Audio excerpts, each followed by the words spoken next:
penggerak. Halo kawan-kawan semua, khususnya Sobat Penggerak. Pada video kali ini saya, Niniati Motondo, calon guru penggerak Angkatan 11 dari Kabupaten Sopeng, akan melaksanakan coaching supervisi akademi sebagai aksi nyata dari modul 2.3. Dan tentunya kegiatan ini akan dimulai dengan pra-observasi, observasi, dan juga pasca observasi. Dan pada video kali ini saya akan ditemani oleh rekan saya yang mengajar pada jurusan informatika, yaitu Bapak Sarif Hidayatullah SPD. Untuk itu, mari sama-sama kita menyaksikan. Assalamualaikum warahmatullahi wabarakatuh. Waalaikumsalam warahmatullahi wabarakatuh. Apa kabarnya semuanya hari ini? Sehat? Sehat. Yang di sana sehat? Sehat. Yang di sini? Sehat. Alhamdulillah. Alhamdulillah, semoga kita selalu diberikan kesehatan untuk dapat mengikuti proses pembelajaran informatika. Semangat hari ini? Semangat. Semangat hari ini? Semangat. Alhamdulillah, semoga semangat sampai di menit terakhir ya pembelajaran kali ini. Saya minta dicek kembali kebersihan di dalam ruangan, jangan sampai ada sampah yang tertinggal. Silakan dicek dulu, adakah sampah. Ini demi kenyamanan proses pembelajaran kita. Bapak juga mengingatkan karena kita berada di lab komputer, jadi yang perlu kita ingat untuk menjaga jangan sampai alat atau komputer yang ada di atas meja terkena oleh tangan kita, tidak sengaja jatuh, rusak. Kemudian ada kabel yang terinjak, jangan sampai terinjak. Sebelum kita lanjut ke materi kita, alangkah baiknya kita membaca doa sebelum belajar. Doa dipimpin oleh salah satu dari teman kita, pimpin doanya. Sebelum belajar, marilah kita berdoa terlebih dahulu. Doa dimulai. Bismillahirrahmanirrahim. Rabbi zidni ilman warzuqni fahman. Amin. Saya akan memeriksa kehadiran hari ini, siapa yang hadir dan siapa yang tidak hadir. Jadi misalkan ada teman yang tidak hadir, tolong bantu berikan keterangan. Saya absen dulu hari ini. Oke. Andi Reski Agus Saputra. Alfa. Ini kenapa tidak hadir? Oh, mau pindah ya. Oke, Aldiansyah. Arwandi. Dewi Lestari. Sin. Isin kemana? Antar orang tuanya. Dika. Oke, Dika hadir. Febriadi. Oke, Febriadi. Hairul Anang. Oke, Hairul Anang. Sebagai ketua kelas ya. Wakil. Oke. Lutfi Hasan. Marwah. Muhammad Fadil Mubarak. Farid Febriansyah. Alfa juga. Muhammad Rehan Sam. Alfa juga. Muhammad Reski Maulana. Naila Afifah. Nur Ramadhani. Putri Ayu. Rehana. Risna Duyanti. Sakia. Ulil Amri. Wahdania. Ferdi. Alfa. Jadi ada yang tidak hadir. Hari ini ada juga yang isin. Kemarin kan kita sudah belajar beberapa materi.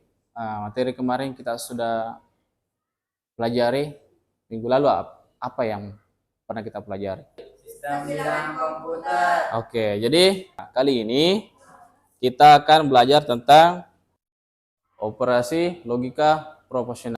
Sebelum masuk ke dalam materi, ini ada tujuan pembelajarannya ya. Jadi siswa dapat menerapkan operator logika, proporsional pada bilangan biner dan heksadesimal. Serta siswa dapat menerapkan negasi, konjungsi, dan disjungsi pada bilangan biner dan heksadesimal. Jadi ada 3 ya, operator logika proporsional, yaitu negasi, konjungsi, dan disjungsi. Oke, supaya lebih bersemangat kembali dalam proses pembelajarannya, bagaimana kalau kita lakukan ice break? Oke, Bapak nanti instruksikan ya. Jadi dengarkan kata Bapak, ada 4 kata ya. Yang pertama adalah sikut, kemudian ada sekat, ada sakit, kemudian ada sikat. Oke, jadi ada sikut, ada sekat, ada sakit, kemudian sikat. Jadi kalian boleh mengambil pulpennya ketika Bapak bilang sikat. Oke, perhatikan Aba-aba, konsentrasi sekarang. Oke, dengarkan. Sekat, sikut, sakit, sekat, sakit, sikat. Oke, fokus ya, fokus. Sekat, sikut, sakit, sekat, sikut, sakit, sikat. Oke, tepuk tangan dulu. Oke, silakan kembali ke posisinya. Oke. Gimana konsentrasinya? Kembali, fokus ya.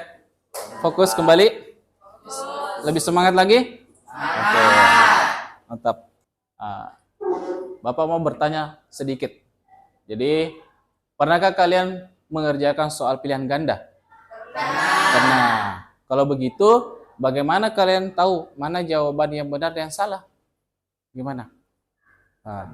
Karena sudah dipelajari. Baik. Jadi, menurut teman kalian, ada yang sudah pelajari, ada yang sudah dipelajari. Oke, bagaimana kalau misalkan di dalam pilihan ganda itu diterapkan di dalam ujian tulis berbasis komputer. Jadi kan pernah kita mengikuti ujian tulis berbasis komputer. Nah, komputer ini bagaimana caranya mengetahui jawaban yang benar? Bagaimana bisa membedakan jawaban yang salah dan jawaban yang benar? Nah, kita akan mempelajari pada materi ini. Oke. Jadi apa Pak perbedaan dari negasi, konjungsi, dan disjungsi? Jadi negasi ini, konjungsi ini memiliki aturan yang berbeda. Jadi negasi, konjungsi, disjungsi itu memiliki aturan yang berbeda. Tapi sama-sama merupakan logika pada komputer untuk menentukan jawaban ya atau tidak. Oke, logika negasi itu seperti ini. Reverse atau kebalikan ya. Apa yang kita kasihkan, itu kebalikannya. Kita kasih 1, yang dikasih 0. Yang kita kasih 0, dikasih 1. Seperti itu. Apakah ada yang bisa aplikasikan di dalam kehidupan sehari-hari?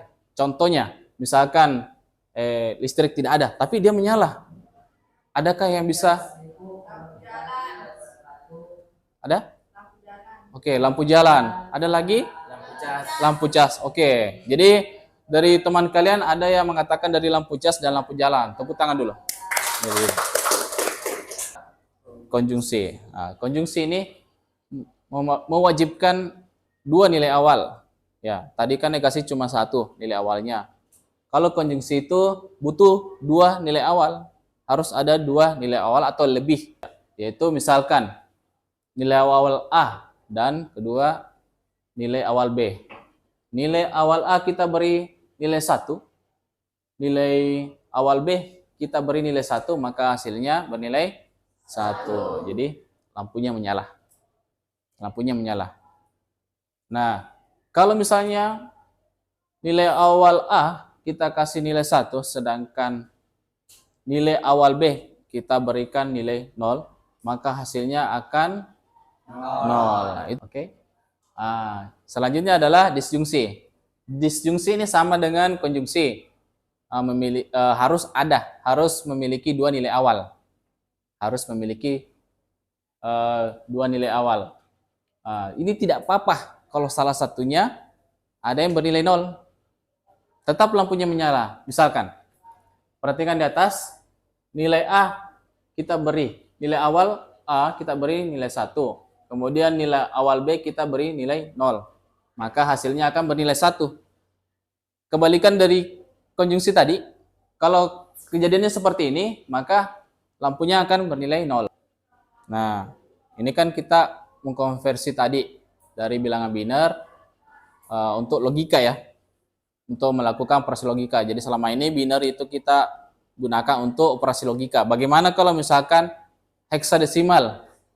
Kan tadi biner. Nah, bagaimana caranya heksadesimal itu kita lakukan operasi logika? Sedangkan yang kita ketahui, operasi logika itu yang sering dilakukan adalah nilai 1 dan 0. Oke, nah ini ada kasus. Jadi kontesnya ini operasi logika proporsional ya. Yaitu negasi, konjungsi, dan disjungsi. Merupakan operasi yang sering melibatkan bilangan biner sebagai nilai awal dan nilai akhir. Operasi logika tentunya juga mampu dilakukan pada bilangan heksadesimal. Jadi bukan cuma biner saja, tapi heksadesimal juga bisa dilakukan operasi. Masalahnya, ini adalah tugas kalian. Bagaimana cara menerapkan operasi logika dengan nilai awal heksadesimal? Bagaimana cara kalian? Bagaimana cara menerapkan operasi logika dengan nilai awal heksadesimal? Sedangkan yang kita ketahui hanya biner. Kemudian yang kedua adalah bagaimana menyatakan negasi, konjungsi, dan disjungsi pada bilangan heksadesimal. Oke, Bapak akan membagikan lembar kerja peserta didik ya untuk setiap kelompok. Silakan diubah posisinya menghadap ke meja.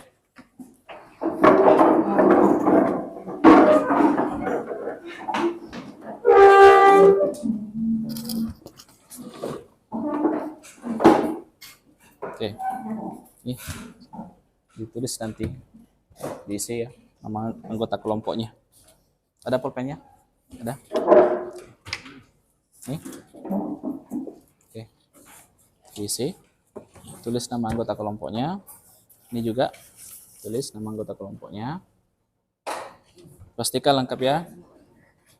Namanya lengkap, jangan disingkat. Dibaca-baca lembarnya dulu. Oke. Silakan dibaca materi yang dari lembar kerjanya. Dibaca. Kita boleh mencari informasi mengenai bagaimana cara konversi bilangan, bagaimana cara melakukan operasi logika pada heksadesimal. Bisa melalui buku, silakan dicek bukunya. Bisa melalui internet. Oke, boleh buka HP-nya untuk mencari informasi di dalam internet.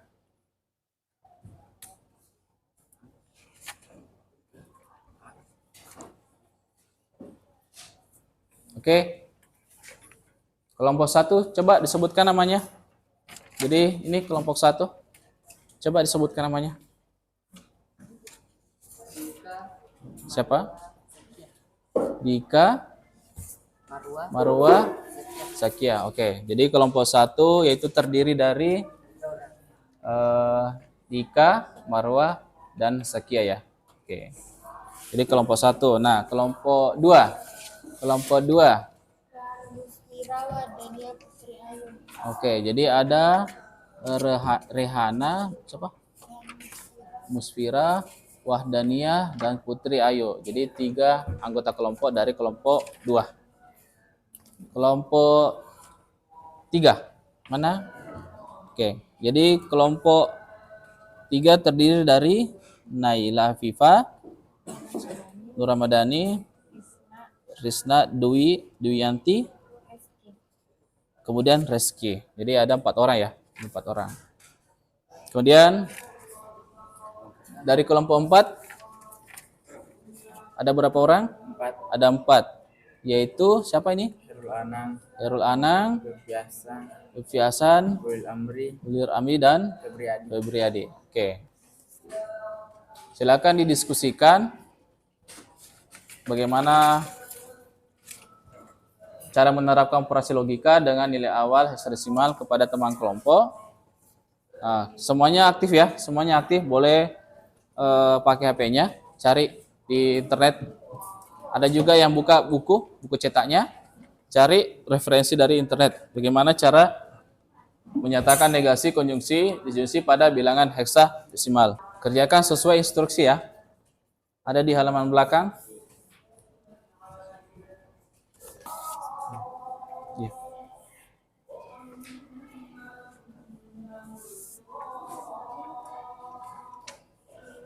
Oke. Buat satu contoh bilangan heksa, bagaimana caranya bilangan heksa bisa dilakukan operasi logika ya. Bagaimana? Tadi sudah dijelaskan kan caranya bagaimana? Ada tadi. Oke, diskusikan.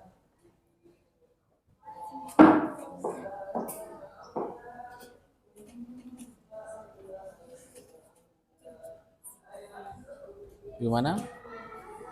Oh, sudah didapat ya? Sudah dapat. Oke.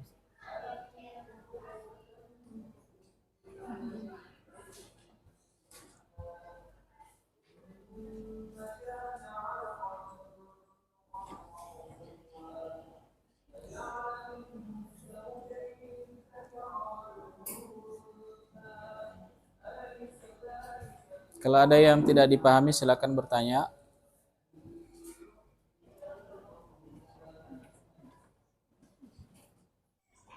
Oke, perhatiannya semuanya ke sini. Coba dibalik kembali.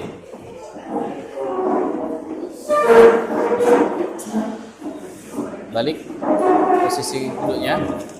Setiap anggota kelompok itu harus menjelaskan bagaimana caranya menyatakan dan menerapkan operasi logika ini. Nah, jadi saya minta secara random dari kelompok 3 perwakilan silakan berdiri, kemudian jelaskan bagaimana cara menerapkan operasi logika dengan nilai awal heksadesimal. Silakan perwakilan satu orang. Terima kasih atas kesempatan yang Bapak berikan. Saya ingin mempresentasikan hasil diskusi kelompok kami bagaimana cara menerapkan operasi logika dengan nilai awal heksadesimal, yaitu dengan cara melakukan konversi dari heksadesimal ke biner. Setelah itu, biner lakukan operasi logika negasi, konjungsi, dan disjungsi pada bit-bit yang sesuai. Setelah dilakukan operasi logika, kemudian biner hasil operasi logika negasi, konjungsi, dan disjungsi dikonversi kembali ke heksadesimal. Oke, terima kasih, tepuk tangan dulu. Oke, terima kasih dari kelompok 3 ya. Atas nama siapa? Naila. Jadi Naila, terima kasih sudah menjelaskan bagaimana cara menerapkan operasi logika dengan nilai awal heksadesimal. Jadi itu tadi langkah-langkah yang semuanya diperhatikan. Oke, semuanya saya harap sudah paham bagaimana cara menerapkan operasi logika dengan nilai awal heksadesimal. Jadi diubah dulu ya. Diubah dulu ke dalam biner. Setelah diubah ke dalam biner, barulah kita lakukan operasi logika. Negasi, konjungsi, dan disjungsi. Nah, kemudian kita ubah kembali setelah mendapatkan hasilnya. Kita ubah lagi hasil negasi itu ke dalam bentuk heksadesimal. Kita bagi 2 kan. Jadi 4 sebelah kanan, 4 sebelah kiri. Jadi heksadesimal seperti itu. 4 kiri kanan. Oke. Selanjutnya saya minta satu orang lagi. Perwakilan dari satu orang kelompok. Bagaimana menyatakan negasi, konjungsi, dan disjungsi? Saya minta untuk negasinya saja. Ya. Jadi Bapak minta bagaimana menyatakan negasi pada bilangan heksadesimal. Bapak persilakan dari kelompok 1. Silakan. Kelompok 1. Ayo, silakan.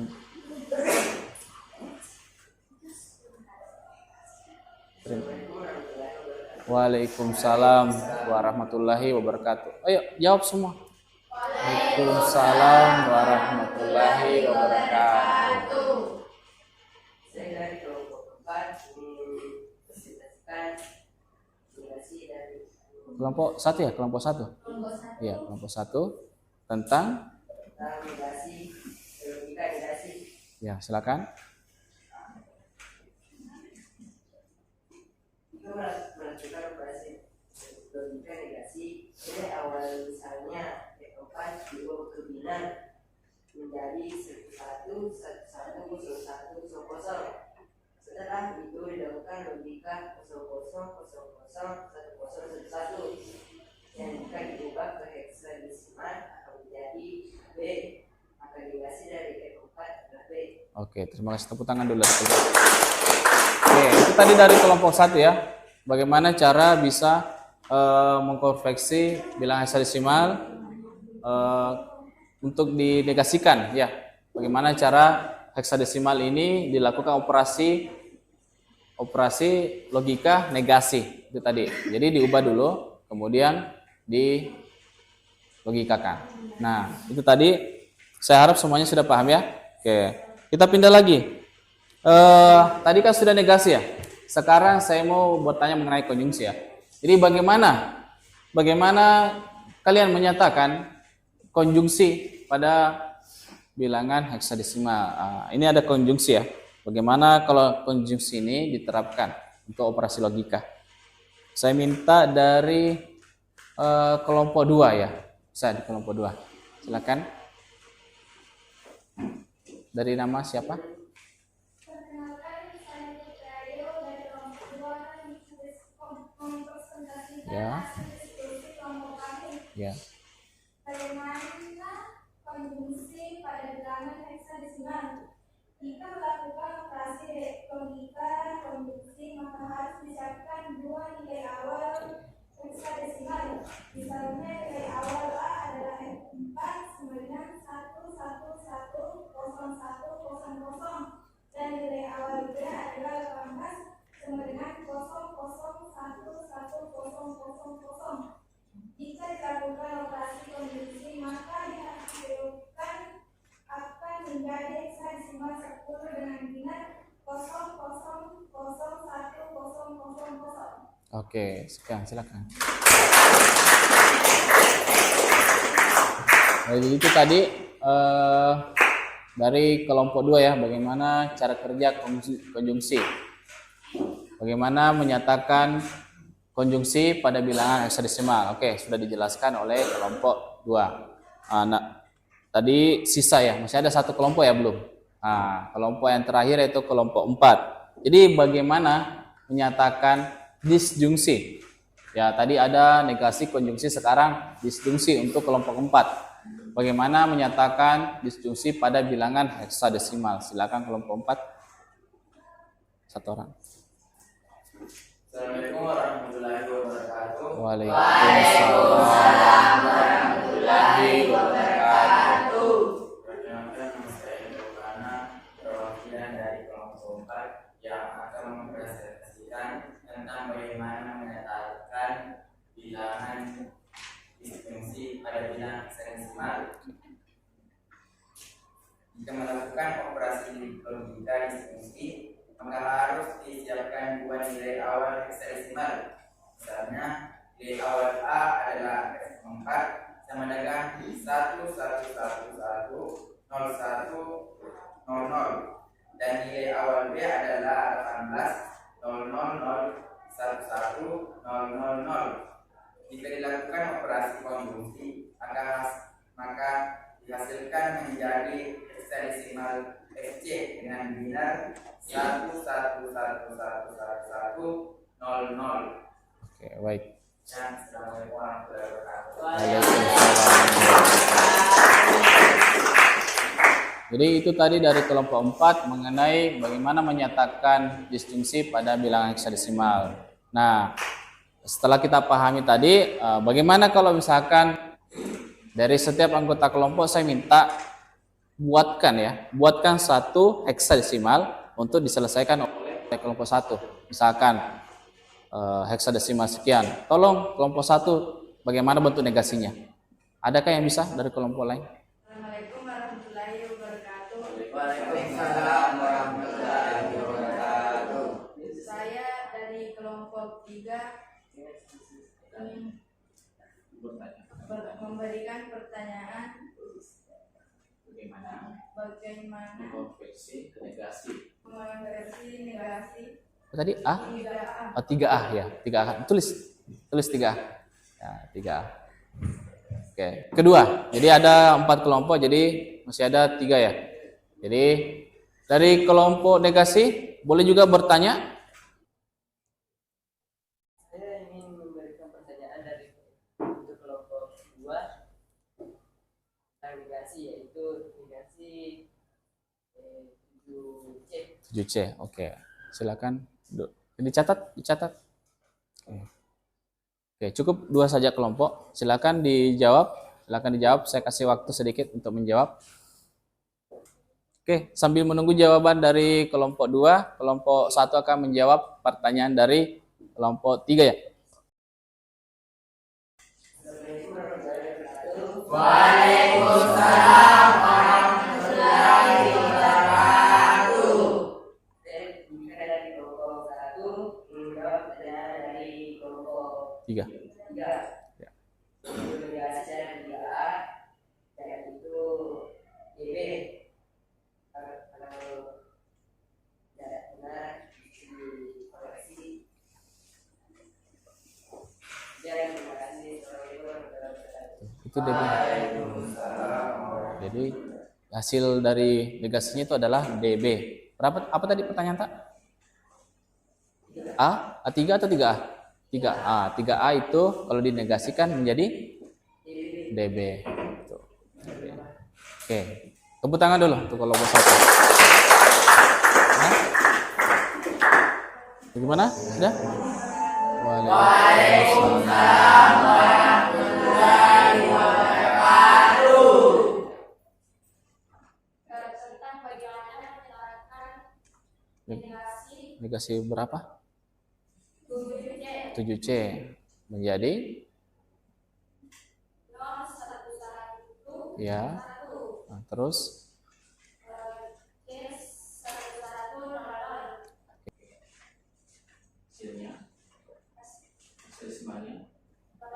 oke, jadi hasilnya 83. Jadi heksadesimalnya adalah 83. Jadi kalau 7C kita negasikan maka menjadi 83. Oke. Silakan duduk. Tepuk tangan dulu. Oke, jadi saya harap semuanya sudah paham bagaimana kita mengubah ya dari heksadesimal, nilai heksadesimal menjadi kebalikannya dari negasi, konjungsi, dan disjungsi. Sebagian besar siswa mampu menjelaskan konsep dasar ya, bilangan heksa dan operasinya. Ya, operasi yang pertama adalah negasi, konjungsi, dan disjungsi. Oke. Kalau negasi itu apa? Kebalikan. Kalau konjungsi harus 2. Kalau disjungsi boleh salah satu. Itulah banyak. Oke. Masih ada beberapa ya, bukan semua ya. Ada beberapa yang perlu pelajaran. Tapi alhamdulillah semua anggota kelompok mampu memahami bagaimana operasi logika dengan benar. Hampir setiap siswa aktif dalam mencari informasi melalui buku, melalui internet, bagaimana operasi logika dilakukan. Operasi logika, negasi, konjungsi, dan disjungsi. Oke. Kita sudah mempelajari bagaimana itu operasi logika proporsional. Nah, pertemuan selanjutnya nanti kita akan membahas mengenai pemecahan masalah atau problem solving. Jadi hari kemarin itu harus lebih baik daripada hari sekarang. Hari kemarin kita hanya bisa membawa Rp5.000. Hari ini kita harus bisa membawa Rp10.000. Hari kemarin kita bisa mendapatkan ilmu hanya sedikit, tapi hari ini harus bisa mengambil ilmu lebih banyak. Jadikan itu motivasi supaya kita bisa menjadi anak yang lebih dibanggakan sama orang tua. Amin. Oke. Untuk menutup pertemuan kali ini, silakan dibaca doanya. Doa setelah belajar.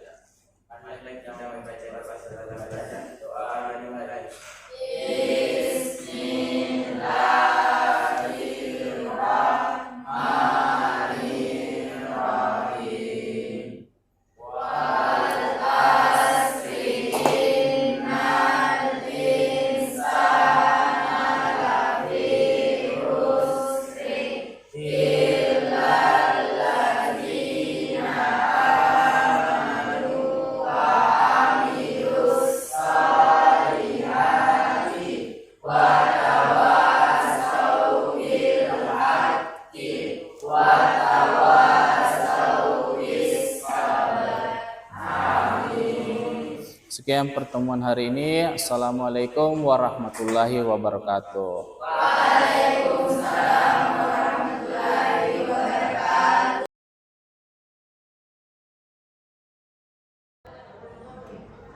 Selamat pagi Pak Syarif. Pagi Bu Nemi. Bagaimana kabarnya hari ini? Alhamdulillah baik Bu. Bagaimana dengan Bu Nemi? Baik juga. Ya. Biasa ya kita boleh bertemu lagi setelah Bapak melakukan kemarin proses pembelajaran. Saya bersamanya dan saya melakukan supervisi kepada Bapak. Dan saat ini seperti yang saya sudah sampaikan kemarin bahwa setelah observasi kita akan ada pasca observasi. Nah, di sini saya akan memberikan beberapa pertanyaan kepada Pak Syarif terkait dengan jalannya observasi pembelajaran di kelas yang sudah Bapak lakukan dan saya juga ada di dalamnya. Nah, tujuannya yaitu supaya kita dapat mengevaluasi seperti apa observasi pembelajaran yang dilakukan di kelas yang Bapak lakukan. Dan pertanyaan saya yang pertama, Pak, bagaimana perasaan Bapak terkait dengan jalannya kegiatan observasi di kelas yang sudah berlangsung kemarin? Ada pengalaman yang saya dapat ya, ada ilmu yang saya dapat juga terkait mengenai pengembangan diri saya, kompetensi saya, juga bagaimana cara pengembangan diri dalam kelas. Baik. Ada pengalaman baru, Pak ya? Iya, Betul.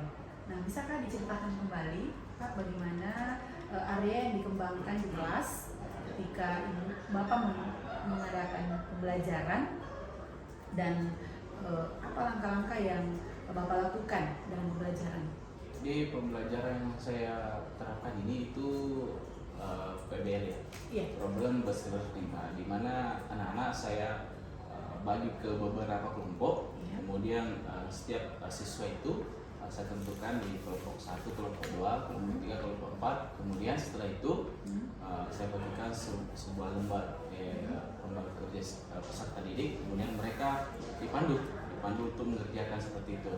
Ya, kita mengharapkan agar setiap siswa itu mampu lebih aktif ya. Jadi siswa-siswa yang kita yang tadinya kan ada beberapa yang aktif dan ada yang tidak aktif. Jadi yang aktif-aktif ini kita bagi ke beberapa kelompok, tidak di satu kelompok saja. Kolaborasinya? Ya, kolaborasi ya. Jadi kelompok 1 ada 1 orang yang aktif, kelompok 2 juga ada aktif, begitu pun sampai kelompok 4. Kemudian ada tutor sebaya di dalamnya. Kemudian kita buatkan suatu kasus ya, jadi dalam bagaimana kita mengaplikasikan mata pelajaran ini di dalam kehidupan sehari. Kemudian tolong bagaimana cara menyelesaikan masalah ini. Berarti Bapak lebih mengembangkan di dalam kolaborasi ya, pembelajaran lalu kerjasama. Nah, dari apa yang Bapak kembangkan tadinya yang Bapak harapkan, apakah sudah berhasil? Alhamdulillah keberhasilannya lumayan. Siswa menjadi lebih aktif ya. Siswa-siswa yang kemarin itu kurang lebih bersemangat, maka sekarang lebih bersemangat, lebih aktif ya, lebih aktif dan minatnya dalam pembelajaran itu juga meningkat. Ya, jadi Pak, syukur ya dengan pembelajaran yang Bapak lakukan kemarin sesuai harapan yang Bapak inginkan. Kita berdiskusi di pra-observasi ya. Betul, Pak. Bapak mengatakan di sana Bapak mengharapkan ketika nanti pembelajaran ada kolaborasi yang baik, Ya. kerjasama antar siswa dan terjalin. Baik, Pak Syarif, dari apa yang sudah Bapak lakukan itu sudah baik, tapi kalau boleh saya tanya, adakah kekurangan yang Bapak lihat atau apa kendala atau mungkin ada kendala yang Bapak alami ketika pembelajaran? Kendalanya yang saya temui ya paling itu tadi selalu istilahnya dipandu dulu, ditentukan langkah pertama Mandirian ya, mandirinya. Jadi karena ada siswa yang bingung mulai dari mana dulu, ingin tapi belum beranjak dari tempat dulunya untuk mulai bekerja. Kayak kita buatkan langkah pertama, kalian harus lakukan ini, kemudian kita pandu sekian menit, kemudian dikerjakan, kita tunggu lagi, kemudian pindah ke langkah selanjutnya. Berarti kendala yang Bapak temukan adalah masih kurangnya kemandirian Ya, siswa. mandirinya. Betul betul, memang itu kadang yang menjadi apa ya, tantangan Iya, bagi betul. kita. Benar, Pak. Nah, menurut Bapak nih, melihat anak-anak yang masih kurang mandiri dengan kendala-kendala yang Bapak sudah ceritakan tadi, kira-kira menurut Bapak nih, apa solusinya, Pak? Seperti yang tadi kita sebagai pendidik ya, pendidik itu harus lebih aktif, apa istilahnya, merangkul siswa untuk terus jalan, jangan sampai ada yang tidak dipahami, kita menjelaskan apa yang mereka tidak paham, kemudian dipandu untuk lakukan ini. Biarkan mereka melakukan eksplorasi sendiri, Iya. dia mencari, tapi begitu ada yang bingung ya kita lakukan. Iya. Tapi terkait dengan kemandiriannya tadi, Pak, apa yang dilakukan di dalam kelompok, Pak, sehingga Bapak bisa melihat ada perkembangan nanti depannya bahwa siswa ini sudah mandiri. Jadi kan setelah selesai pengerjaan itu ada namanya sesi presentasi. Nah, di dalam sesi presentasi ini setiap siswa melakukan istilahnya pengamatan yang menjelaskan hasil-hasil eksplorasi mereka, kemudian direspon oleh kelompok lain. Benar, berarti Bapak memberikan kesempatan Iya. kepada mereka untuk tampil ya di depan sehingga boleh membangun kemandirian pada kelompok pembelajaran yang telah dibentuk. Baik, Pak. Baik sekali ya, luar biasa sekali, Pak. Memang di dalam pembelajaran kadang ada kendala-kendala yang tentunya ya kita akan atasi bersama. Nah, Pak, kira-kira Pak, dari apa yang Bapak sudah lakukan, terus ada kendala dan Bapak sendiri menemukan solusinya, untuk kedepannya kapan Bapak akan kembali mencoba solusi tadi? Yang seperti Bapak bilang, mungkin saya harus lebih mendampingi mereka, saya lebih memberikan kesempatan kepada mereka, itu kira-kira kapan Bapak akan mulai? Kalau misalkan sudah masuk jadwal pembelajaran. Oh iya, pembelajaran berikutnya. Ya, pembelajaran berikutnya sih. Baik, jadi baik sekali ya Pak Sarif bahwa dari semua jawaban-jawaban Bapak terkait pertanyaan saya tadi, saya masih senang ya karena Bapak sudah bercerita tentang bagaimana pembelajaran yang terjadi, lalu apa yang Bapak harapkan juga sudah ada yang tercapai. Nah, anak-anak sudah lebih aktif, namun mungkin memang masih ada beberapa yang kurang mandiri. Tadi Bapak sudah menemukan solusinya. Semoga kedepannya Pak ya, harapan kita nanti kedepannya semua anak lah memiliki kemandirian dalam belajar, benar Pak. Ya. Jadi tetap semangat ya Pak ya mengajar. Tentunya Bapak juga lebih mengenal siswa Bapak di kelas ya.